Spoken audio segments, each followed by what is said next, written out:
Hello, everyone. Good to hear. This is Nanette. This is part of our series on trans widows' testimonies. And Nanette um, was writing on a subreddit. I've never been on this, but on a subreddit chat group for, okay, it's called Support Group for Cis Women Partners of MTF Trans Crossdressers. Okay. Uh, how they have cis in there with crossdressers, uh, I don't know. I guess they put cis in because if you write woman, then you're going to get men who think they're women. You're going to get the husbands. Now, I heard from Juliet, who forwarded this to me, that there are the husbands on that same subreddit telling other men's wives how to think and how to talk. So, oh boy. Okay, so this is not easy. We're going to take it in parts, and I'm going to give some commentary. Okay. She starts off. New and scared to death. Warning. This is raw, honest, and utterly freaked out writing. Husband disclosed 10 days ago the desire to go on feminizing hormones, and that he had scheduled an appointment to hopefully get them prescribed for March 30th. So that's soon. I lost my mind. I've been suicidal off and on and have felt like the bare shell of a person since. I can't eat. I can't sleep. I already had an almost debilitating anxiety and depression. Now it's so overwhelming, I can hardly move. It comes out later that Nanette also has a 12-year-old son who is on the trans train.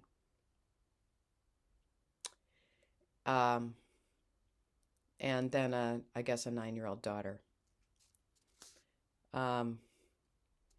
So I'm going to tell you now that please like and subscribe, and, leave a comment, even if you can't bear to listen to this whole thing.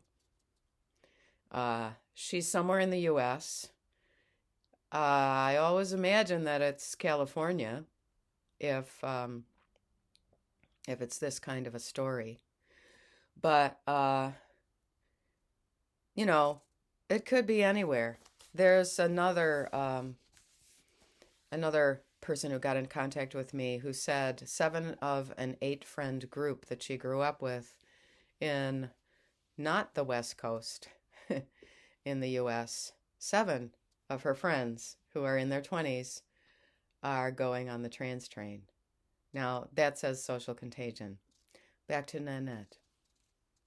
We met in 2004, started dating in 2006, moved in together 2009, married 2010. So I don't think she rushed things. 2 children. And I think I am trans male 12-year-old and a 9-year-old daughter. Actually, you know what? I don't know whether she has 2 daughters. We don't have a good typography of how to talk about this. In that time, I never had even the slightest inkling of his feminine desires other than if I had breasts, I'd never leave the house crap you hear men say. I never heard men say that. Is that because they get whistled at? I don't know. I'm just taking a break from weeding here because I have to get out and attack that creeping myrtle, which is blooming already. It has these little purple flowers. The daffodils are budding. Okay. Never cross-dressed even for Halloween. Says he had it bottled up most of his life. He says, dealing with my oldest son's gender needs His lifelong depression, my depression and anxiety, and a recent stall in our relationship brought it all up again. Also, she's supporting the family. He's a fucking stay-at-home dad. Oh, okay. I'm not going to start over. We're going to pretend we didn't hear me say that. Don't tell Richard and Lorraine, okay? They're smiling down from heaven because we're doing God's work here. This is the truth. It has to be told. He says he hopes that taking hormones will finally give him the relief he needs from his depression. Now, I can tell you that often there's mania that happens when men take estrogen. So I don't see how that would relieve his depression. I can't imagine what the younger child is going through, the 9-year-old. That it will make him feel better so he can be a better part of the family and maybe help me with my problems in ways he hadn't been able to because of his own issues.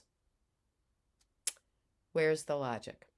He turned 50 in November and has been on this manic quest to lose weight. Oh boy. He has become so self-centered that it feels insulting. I honestly thought he was cheating on me, not this. So distracted and distant. No intimacy. I know this very well. Hardly talking to each other. Oh, that's real healthy for the kids. Finally, I begged him to tell me what was wrong. So then he disclosed about the hormones. And I broke. Everything I had was a lie in my head. That's right. That's how we feel. Hello, shrinks. You need to recognize that's how we feel. I left the house for a while. I thought about hurting myself just to feel something other than desperation. Don't ever do that. Force yourself to feel joy in what you see outside. I'm wearing 2 shirts. Usually I dress nicer, but she's on my mind, our Nanette. If anybody knows this person or somebody like her, please, reach out and give support and tell her you don't have to call someone the opposite sex from what they are, because they are the ones who are mentally ill.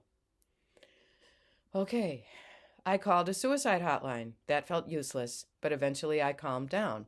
Okay, be sure if you are feeling like you're going to hurt yourself that you call that hotline and you think about your parents and you think about people that need you, people who need you, and you talk yourself down off of the ledge.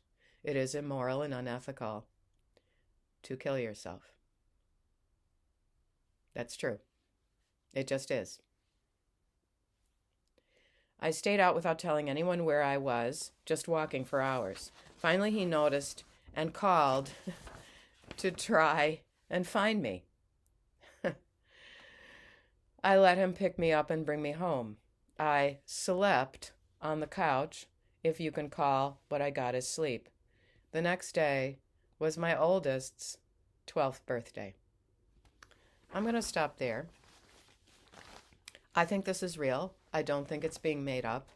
I don't think that the subreddit for so-called cis women partners of MTF trans cross-dressers is,